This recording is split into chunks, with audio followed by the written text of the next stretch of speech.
Hi everyone.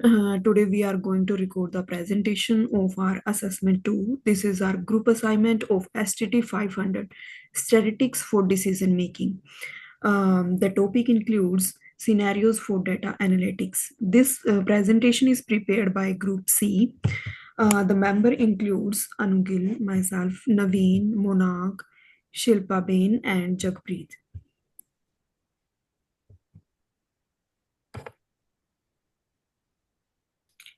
Uh, our presentation is totally based on real estate data analytics. In this project, we analyze 97 random selected property transactions. And in this report, our key attributes were the number of story, property type, our built, and total interior space. So, using Excel, we applied statistical techniques such as frequent table chart, histograms, descriptive summaries, confidence intervals, and hypothesis testing. And these tools helped us discover patterns in the property data and interrupt important insights. The aim was to use quantitative analysis to better understand real estate trend and support smarter decision making. um, Question one include we in question one we begin our analysis. Each of the five group members selected 10 real estate transactions using their unique PIA college student ID from the random number table. So this give us a total of 50 random records. Random sampling ensures fairness and reduced bias in our data set. So we get a proper data set using the student ID of five students. So these selected transactions served as the foundation of all subsequent analysis. By ensuring each member contributed equally, we create a balanced data set representative, and this data set representing various property features that we used for deeper statistical insight. And for the next slide, I'm handing this over to Munang. Yep, my name is Monank Patel, and my student ID is a 20241996. And now I am talking about the frequency and charts. The most participant is a one or three stories, or detached houses are the most common type, and least common type is the townhouses. And you can see here in the pie chart and bar chart that we used for the giving you the information, and this chart shows the clear differences in the story levels and types. In the next slides, I would like talk about the types of variables. There are numerous variables uh, Mhm. this creates variables represent countables whole values, and these variables cannot be in a function like a 1.5 or 2.7. It is the numerical and count based, and based fits the definition of a discrete data. And now my next member will take care of the next slides.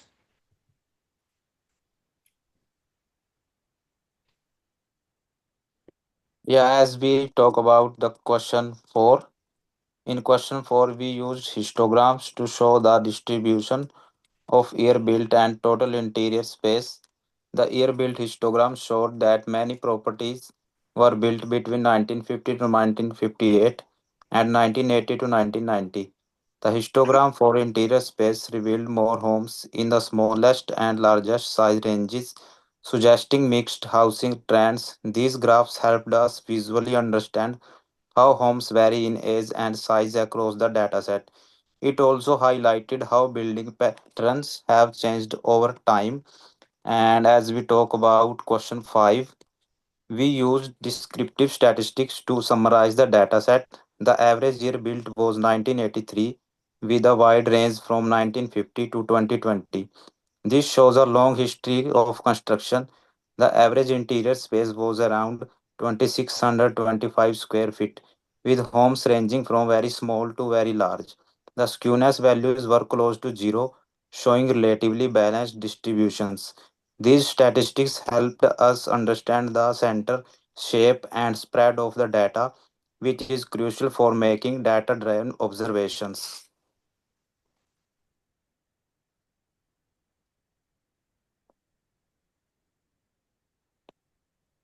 My name is Jagpreet Singh, and we created a 95 confidence interval to estimate the true average year properties were built. Based on our data, we are 95 confident that the average year falls between 90 year of the 1983. This tells us that most homes in the and 27 speaker note. Sorry. We created a 95 confidence interval to estimate the true average year properties were built.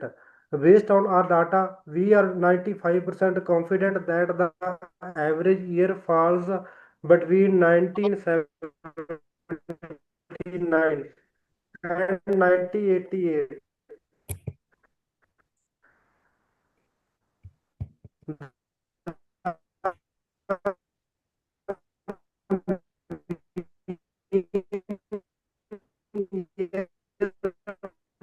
Was 1983.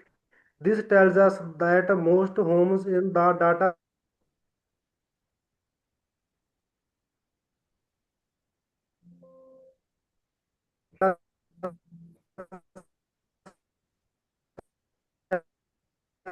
were likely to build give a useful range instead of relying. We also constructed the 95% in the dataset are moderately large. The confidence interval gives us an the estimated range of average size, which helps buyers, investors, or developers plan and make better decisions. It also gives a clear view of what is typical home size looks like in the market.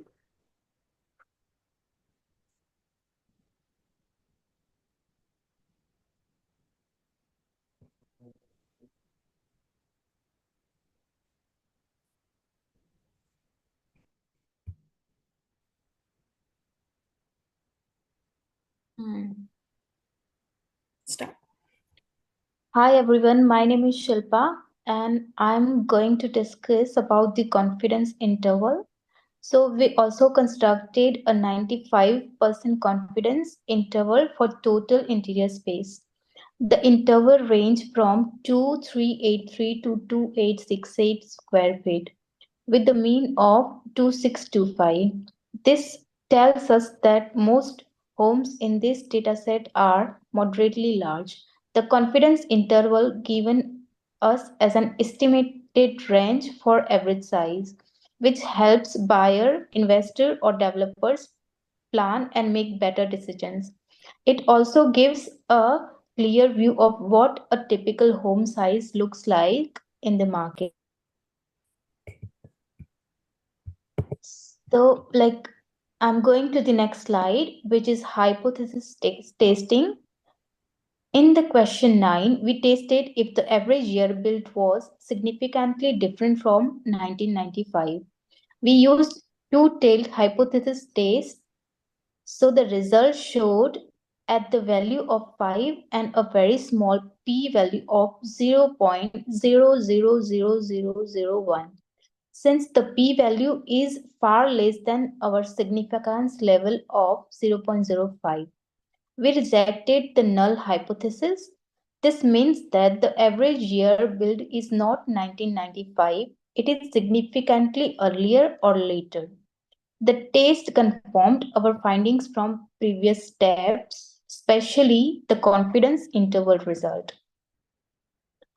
So, in the last, we are coming to the conclusion. To conclude, our analysis revealed that most properties in the dataset have one or three stories, and the houses are the most common property type. The average construction year is around 1983, showing many homes are older.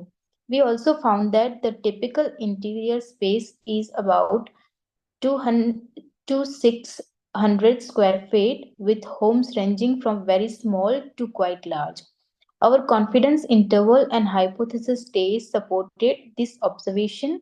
So overall, statistics help us to accept real insight from raw property data. So, thank you, everyone.